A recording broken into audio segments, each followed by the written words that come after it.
paano daw po mag-vaccine ng mga sisiw. Kaya yun po ang pag-usapan natin yung mga ka-chicken.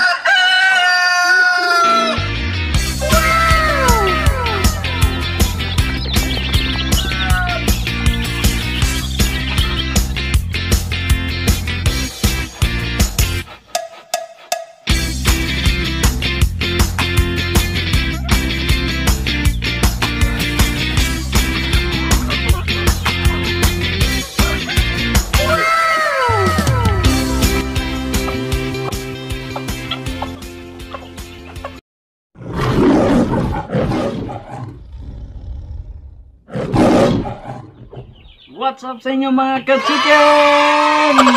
Okay, kumusta po kayo mga ka-chicken Okay, welcome back po dito sa aking channel mga ka-chicken. Okay, at kung bago ka pa lang dito sa aking channel, huwag niyo po kalimutan mag-subscribe at hit yung notification bell para updated kayo sa mga susunod pa natin videos. At paki-like na rin po mga ka-chicken ang videos na ito bilang suporta dito sa aking channel. Okay, ngayon pala mga ka-chicken, nandito tayo ngayon sa aming briga. Nandito din po yung ating brooder cage at nandito yung ating mga sisiw. May nagtatanong po sa akin mga ka-chicken kung paano daw po mag-vaccine ng mga sisiw. Kaya yun po ang pag-usapan natin yung mga ka-chicken at magbabakuna din ako dito sa ating mga sisiw. Bali, 2 batch po ito mga ka-chicken. Okay, bago yung mga ka-chicken, pakita ko muna sa inyo itong ating mga sisiw. Okay, panoorin nyo muna. Ito na po mga ka-chicken yung nauna nating mahat sa ating incubator. Tingnan nyo po mga ka-chicken. Nakatuwa po mga ka-chicken kasi hindi pa sila nag-2 linggo. Mag 2 weeks pa lang sila bukas. Pero ayan tingnan nyo ang lalaki na nila mga ka-chicken. Ayos na ayos. Ngayon i-vaccine natin to sila. Hindi ko pa sila na-vaccine ng CDB1B1 nung unang araw nila kasi hinintay ko pang mahatsude din yung mga sunod nila na mga nakasalang na itlog. Kaya ito, masikip na sa ganito mga ka-chicken, masikip na yung kulungan nila. Kailangan na natin silang ilipat sa ibang kulungan, pero sa akin dito binubuksan ko lang ito para mapunta sila dito. Pero sa ngayon tinipon ko sila muna dito kasi nagpa-vaccine tayo para yung mabakunahan na natin dito kung sila ilalagay, yung wala pa dito, para hindi tayo lito. So madali natin silang ma-vaccine lahat. Ayan po mga ka-chicken. Ito na mga ka-chicken, ito po yung ating mga New Year's chicks. Ayan po Bakit po sila mga tinatawag na mga New Year's chicks? Kasi po napisa po sila lahat during po January 1 o pagpasok talaga ng bagong taon. Napisa sila lahat doon sa ating incubator. Kaya nakakatuwa po mga ka-chicken. Ayos na ayos. So ito po din ngayon yung aking iba-vaccine. Yan ang NCD B1B1 plus IB. Okay, ayan mga ka-chicken, nakita nyo na po yung ating mga sisiw. Okay, ngayon mga ka-chicken, ipapakita ko po sa inyo kung paano po magbakuna ng mga sisiw. Kung paano po ako dito magbabakuna. Okay, una-una po mga ka-chicken, dapat po yung magbabakuna tayo ng mga sisiw, dahil hindi po natin susubasta lang. Dapat po maayos po yung pagbabaksin natin, yung mga kagamitan, at saka kailangan po may proper disposal kasi yung ibabaksin pa natin, mga live vaccine po yan kasi kailangan po hindi po makalat. Okay, ito po yung gagamitin ko mga ka-chicken na pang-vaccine sa mga sisiw. Ito po ay NCD B1B1. Pakita ko po sa inyo mga ka-chicken. So, NCD B1B1 plus IB po ito mga ka-chicken. Kailangan po natin mga ka-chicken, may sapin po tayo. Lagyan po natin ng sapin yung ating pagbabakunahan na area kasi napaka-importante po nito mga ka-chicken kasi pag nagbabakuna tayo, hindi pong maiwasan na mayroon pong malalaglag o kailangan pong nandito lang, hindi po makalat kasi mamaya pag disposal natin, lahat po yung gagamitin natin dito ay kailangan po ma-proper yung disposal nila. Okay? Okay ngayon mga ka-chicken, una po, ito po alcohol.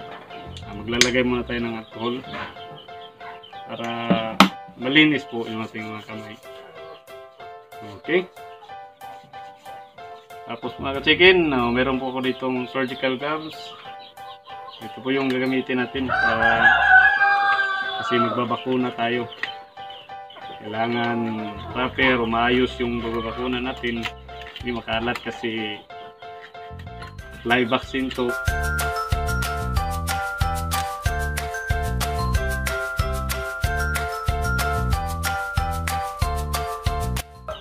Okay, yan po mga ka-chicken. Ready na po tayo. Kukunin na po natin una pala mga chicken, dito muna sa ating vaccine. So, ayan po mga chicken. Kailangan lang po natin halo yung solvent doon sa gamitin nating vaccine. Ayan po no. Pagkatapos natin mahalo po, tatanggalin na po natin ito. At papalitan po natin.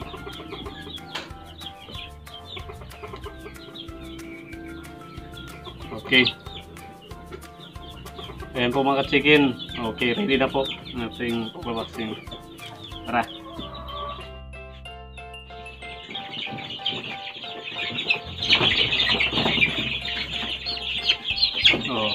Sa pagbabaksin po mga chicken, pwede nyo po dito ipatak sa mata.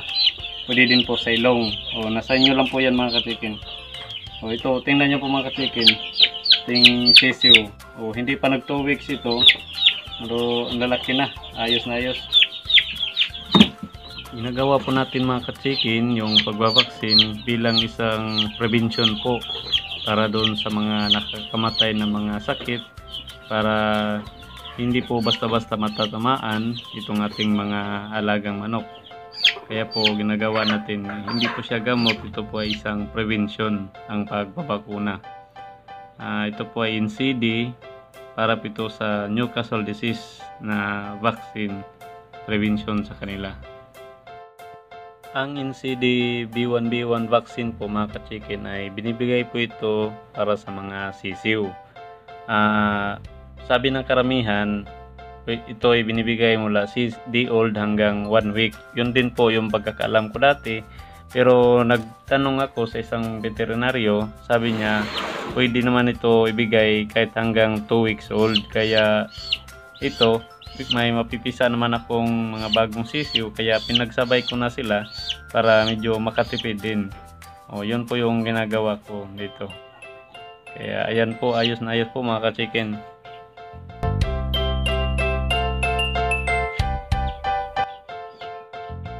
Ito na mga ka-chicken, yung ating New Year's chicks. Sila naman yung babakanahan natin.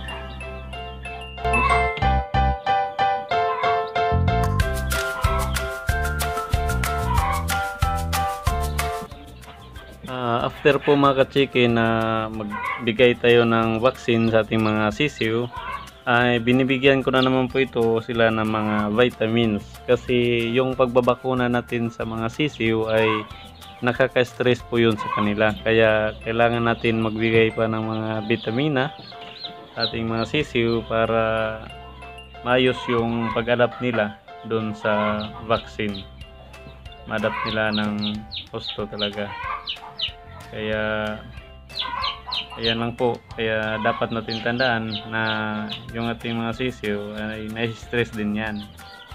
Kaya kayo na bahala kung anong ibigay nyo na vitamins dito. After dito, binibigyan ko sila ng Vitamin Pro. Maganda na po yun na vitamins para doon sa ating mga sisiw. Kaya, ayan, ayos na ayos po mga ka-chicken. Kung gusto nyo pa malaman mga ka-chicken kung paano mag-alaga ng mga sisiw, ay bisitahin nyo lang po itong channel natin. Mayroon na po tayong mga video doon tungkol sa pag-aalaga ng mga sisiw para may makuha din po kayong idea. Nasa mga previous videos lang natin mga ka-chicken. A few moments later. Okay, yan mga ka-chicken, tapos na tayong nagbakuna lahat, nag-vaccine sa ating mga sisiw. So, ngayon naman ay doon naman tayo sa proper disposal. So, lahat po yung ginamit natin sa pagbabakuna ay kailangan po natin ipunin, ilagay sa isang lagayan, tapos i-dispose po natin ng maayos. Okay, papakita ko po sa inyo mga ka-chicken. So, unang-una, ito muna yung gloves natin, yung ginamit natin. Po natin yung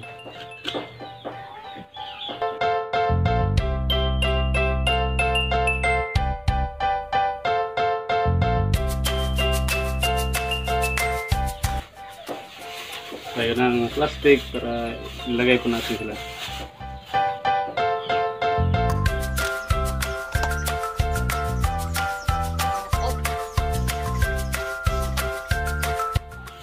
Yung gloves natin.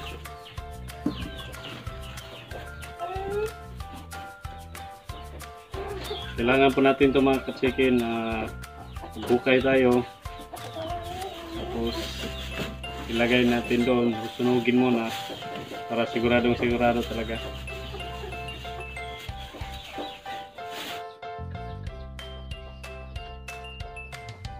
So ito na mga ka-chicken, tapos maglalagay lang din tayo ng alcohol.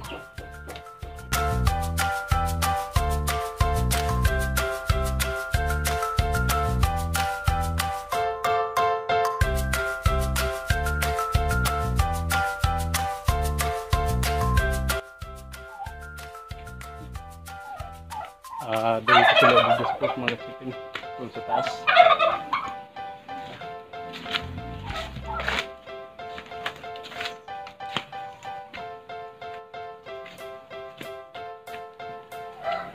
So, dito po gumagala yung aking mga manok mga chicken. Aking range area. Dito maraming damo, maraming uod. Kaya dito sila makakain. Ayun, may isa pa. Ayos.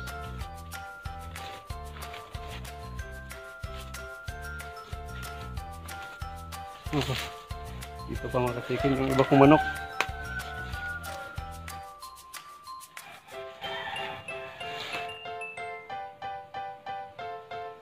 Gawin ko sila sa likod ilagay.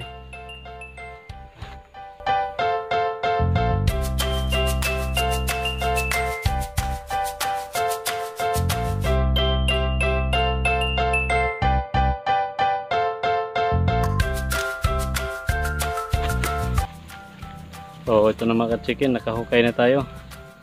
Ayun, lalagay natin dito. Kailangan muna natin sunugin yan bago natin tabunan. Okay.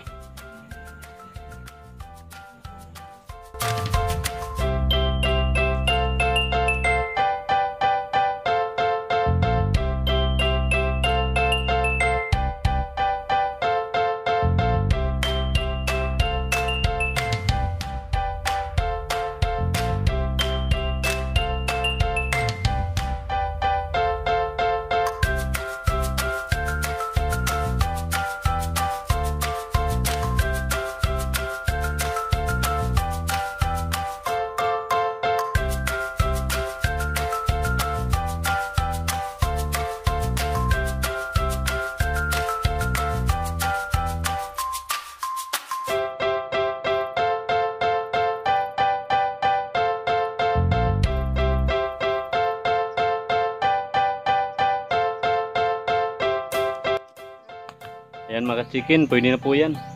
Tabunan na po natin.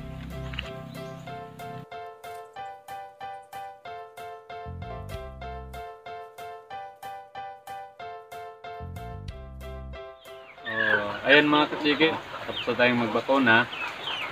Para po sa kalaman ng lahat, lalo na doon sa mga nagsisimula pa lang sa pagmamanukan at hindi pa alam yung pagbabakuna. Yung pagbabakuna po sa ating mga manok ay hindi po gamot. Ito po ay isang prevention.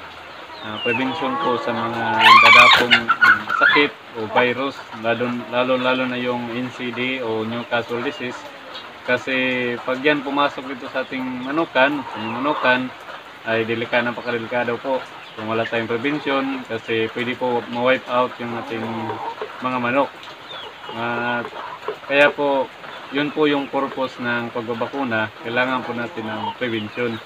Dito sa akin, sinisimulan ko dito sa mga sisiw, pero yung pagbabakuna po ay mayroon po yung program na pagkasunod-sunod kung ano mga dapat ng mga bakuna yung mga i-apply after a week.